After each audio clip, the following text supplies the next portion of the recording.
You know, when you try to capture lightning in a bottle, you're probably going to get burned. And for decades, that's pretty much what Hollywood did with anime. For fans, well, the scars run deep.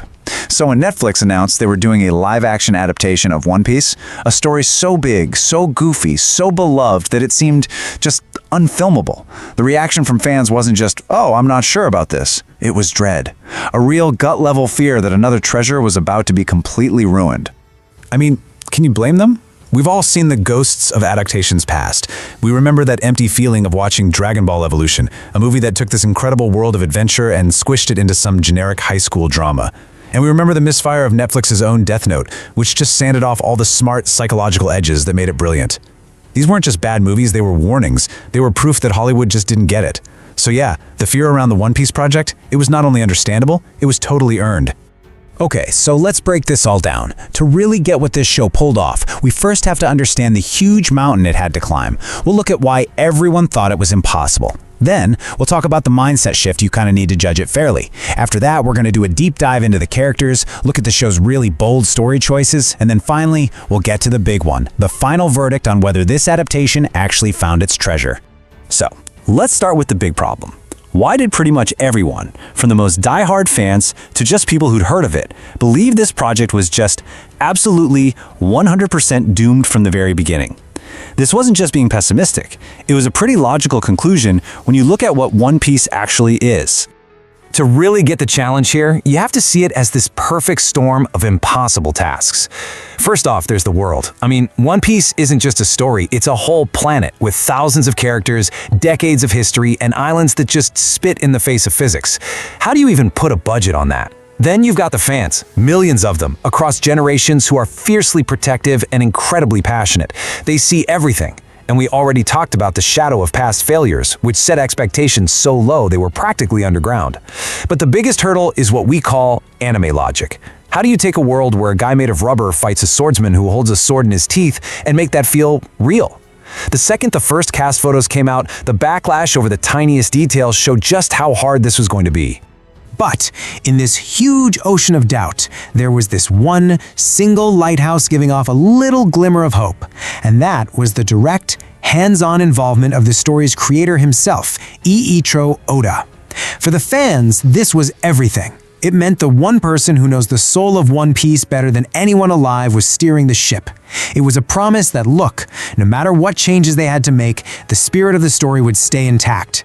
And that single fact turned this project from a guaranteed train wreck into this fascinating high-stakes experiment. And that experiment, well, it requires us, the audience, to do something a little tough. It needs us to kind of adjust the way we see it. Because if you go into this show expecting a perfect frame-for-frame copy of the manga or the anime, you're just going to be disappointed. The most important thing here is that to really appreciate what this series pulls off, you have to watch it through a totally different lens. So this is the big question, right? It's the puzzle at the very center of watching this show. How do you actually enjoy a version of a story you love when you know it's changing the plot, reimagining character moments, and shuffling the timeline all around? How do you make peace between your love for the original and what you're seeing in this new, different thing? The answer isn't to just ignore the changes, but to try and understand why they were made. The key, really, is to practice a little escapism from comparison. It sounds complicated, but it just means letting go of that constant urge to check if every little scene matches the original manga panel. It's about accepting that this is a cinematic interpretation, a translation from one language to another. I mean, think about it. The wild, gravity-defying physics and the super-exaggerated emotions of manga. They just don't work in live action without looking completely silly. So some of these shortcuts and condensed storylines aren't just for convenience. They're actually necessary to make the story work on TV. If we can judge the show as its own thing, on its own terms, we can start to see what it does right instead of just focusing on what it does differently. Okay, let's get to the real heart of any adaptation, and where this all starts to come together, the characters. It doesn't matter how great your special effects are or how cool your sets look. A story like One Piece lives and dies by its crew. That emotional connection we have with these characters, that's the anchor for the whole saga. So, how did the live-action versions hold up under all that pressure? The bond between the Straw Hat crew is the emotional engine of the whole series. They're not just a team, they're a found family. And capturing that chemistry, that special mix of chaotic energy, fierce loyalty, and big dreams, that is the single most important job of the whole adaptation. The casting was spot on, but the real test was in the writing and the performances, which gave us some really welcome new layers and a few changes that were a little more, shall we say, questionable. Yeah, the results for the crew were definitely a mixed bag, especially in that first season. Let's look at the report card. For Zoro, the show added this really great layer of internal struggle. After he gets completely humiliated by Mihawk, we actually see that failure haunt him. It's not just a physical scar, it's a mental one, and that makes his later fights feel so much heavier. He's not just fighting bad guys, he's fighting that little voice in his head telling him he's not good enough. It's a fantastic change that really deepens his character. Now, Sanji. The show made a smart move toning down his more cartoony side from the anime, and really playing up his kindness. The way the actor showed Sanji's empathy, especially how much he cared about Nami, it brought this really powerful, subtle depth to him. But especially in Season 1, the plot sometimes needed him to be a little less competent than we know he is. The word fans used was nerfed. There's a moment where he gets captured way too easily, and it just feels off for a fighter that skilled. But probably the most talked about change was to Luffy himself. In Season 1, his personality just felt a little muted. He lost some of that infectious, wild energy that makes him Luffy, and he came off as more of a standard, earnest hero. It was this weird middle ground that sometimes made him the least interesting member of his own crew, which was a pretty big problem for the show to solve. But, while these kinds of critiques about the writing are totally fair, it's fascinating to look back at the first wave of fan complaints, which were often just incredibly picky. People were genuinely mad that Sanji's eyebrow wasn't curly or that Usopp's nose wasn't comically long. And focusing on these surface-level things totally missed the amazing dedication that was happening behind the scenes. The actor playing Sanji didn't just show up to set, he trained like crazy in martial arts and professional cooking. And the commitment from actors in even smaller roles is just wild. The actress playing Elvita went on a whole weight loss journey just to nail her character's transformation for a single episode. That's a level of dedication to the spirit of the role that goes way, way beyond a curly eyebrow. Now, beyond the characters, one of the most jarring things the show did was just completely remix the story's timeline. Events were reordered, characters showed up seasons, sometimes hundreds of chapters, before they were ever supposed to. For anyone who read the manga, this was just a constant source of wait, what? Moments. This was the big question on every fan's mind. Seeing Bartolomeo, a guy who shouldn't appear for another 600 chapters, just chilling in Logtown was a real shock. Same thing goes for hearing the music of Brook, the skeleton musician, long before the crew ever gets close to his ghost ship. These weren't just random decisions, though. There is a very clear, very deliberate strategy going on here, and it tells you a lot about how the showrunners are thinking about the long game. There are basically two main theories for why they're doing this, and they're both pretty smart. The first one is all about practical, long-term filmmaking. They're streamlining. The One Piece manga is famous for these really long emotional flashbacks.